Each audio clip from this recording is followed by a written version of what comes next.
Wealth mindset.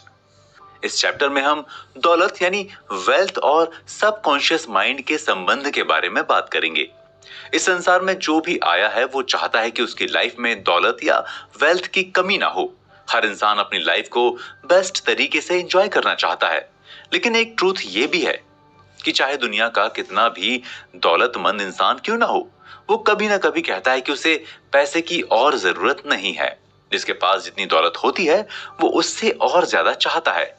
लेकिन एक कड़वा सच ये भी है कि मोस्टली लोगों के पास पैसे की बहुत कमी होती है। वो किसी तरह से सरवाइव करते हैं। उनके मन में ये भी इच्छा होती है कि वो भी दौलतमंद इंसान बनकर अपनी सारी जरूरतों को पूरा कर लें, लेकिन ये पॉसिबल नहीं हो पाता। इस बुक के ऑथर के अनुसार अगर आपके पास दौलत की कमी है, आप अगर गरीब हैं, तो इसके पीछे आपकी गरीब मानसिकता या पुअर मेंटालिटी है। मोस्टली लोगों के बिजनेस में उतार चढ़ाव होते रहते हैं। कभी शेयर मार्केट डाउन होता है, तो कभी मंदी की प्रॉब्लम होती है, तो कभी इन्वेस्टमेंट डूब जाते हैं। लेकिन कुछ लोग इससे निकल जाते हैं और कुछ लोग इन सब प्रॉब्लम्स के ट्रैप में आ जाते हैं और उनका बिजनेस पूरी तरह से बर्बाद हो जाता है। उन्हें समझ में ही नहीं आता कि वो क्या करें। इस तरह से लोग बिल्कुल हेल्पलेस और होपलेस हो जाते हैं। इससे उनकी मेंटालिटी भी चेंज हो जाती है और वे पुअर मेंटालिटी के साथ अपनी लाइफ को चलाते हैं। जब कोई पुअर मेंटालिटी या गरीब मानसिकता के साथ अपना बिजनेस और अपना घर चलाने की कोशिश करता है, तो वो कभी भी अपनी गरीबी से बाहर नहीं आ पाता, क्योंकि वो लगातार अपने मन को ये सजेशन देता रहता है कि वो गरीब है और किसी तरह से उसे अपनी लाइफ गुजार देनी है। ऐसा वो इसलिए करता है क्योंकि उसे पता नहीं होता कि सबकॉन्शियस माइंड को किस तरह यूज करें, या वो सबकॉन्शियस माइंड के पावर के बारे में जानता नहीं।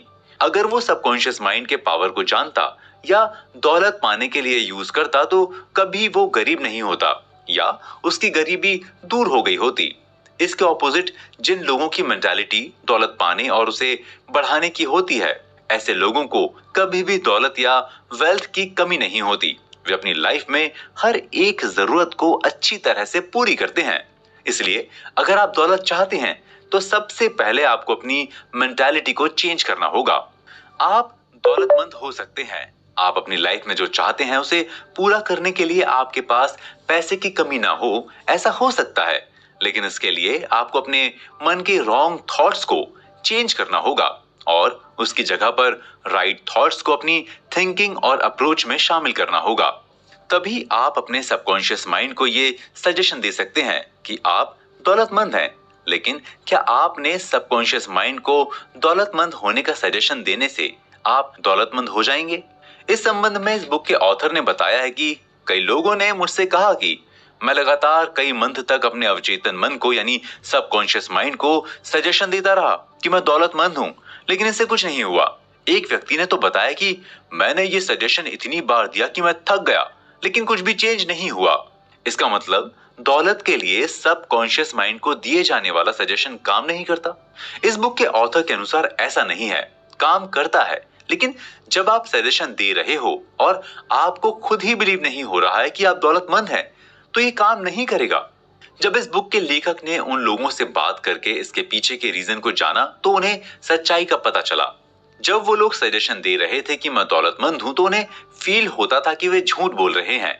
उन्हें अपने दिए हुए सजेशंस पर फेथ नहीं था। ऐसे में रिजल्ट कैसे पॉजिटिव हो सकता था? क्योंकि जब उन्हें फील हुआ कि वे अपने आप से झूठ बोल रहे हैं, तो इस बात को कॉन्शियस माइंड ने एक्सेप्ट नहीं किया। और जब कॉन्शियस माइंड ने रिजेक्ट कर दिया, तो उसे सबकॉन्शियस माइंड कैसे फॉलो कर सकता है? वो तो कॉन्शियस माइंड के ऑर्डर को ही फॉलो करता है। सेल्फ सजेशन तभी इफेक्टिव और यूजफुल होता है जब क्लियर होने के साथ कॉन्ट्राडिक्टरी ना हो। यानी सजेशन ऐसा होना चाहिए कि उसमें कोई कॉन्फ्लिक्ट ना हो, नहीं तो कॉन्शियस माइंड आर्ग्यूमेंट करके उसे पहले ही रिजेक्ट कर देगा। सबकॉन्शियस माइंड कभी भी ब्लैंक या कोरे सजेशन को एक्सेप्ट नहीं करता। वो फेथ और बिलीफ को एक्सेप्ट करता है। आप अपने अवचेतन को इंप्रेसिव तरीके से एक कमिटेड बिलीफ के साथ सजेशन देंगे, तो सबकॉन्शियस माइंड जरूर एक्सेप्ट करेगा। एग्जाम्पल के लिए, जब हम अपने सबकॉन्शियस माइंड को ये सजेशन देते हैं कि मैं डेली हर टाइम अपनी लाइफ के हर एक एरिया में दौलतमंद हो रहा हूं, तब इसमें कोई कॉन्फ्लिक्ट नहीं रह जाता। क्योंकि इस सजेशन में कोई ऐसी बात नहीं है जो आपकी फाइनेंशियल कंडीशन के अगेंस्ट जाती हो। हम हर एक दिन प्रोग्रेस करते ही हैं। ये सजेशन उसी बात को इफेक्टिव तरीके से प्रेजेंट कर रहा है। इसलिए ऐसे सजेशन को जिन्होंने यूज किया उन्हें वेल्थ अचीव करने में सक्सेस मिली है।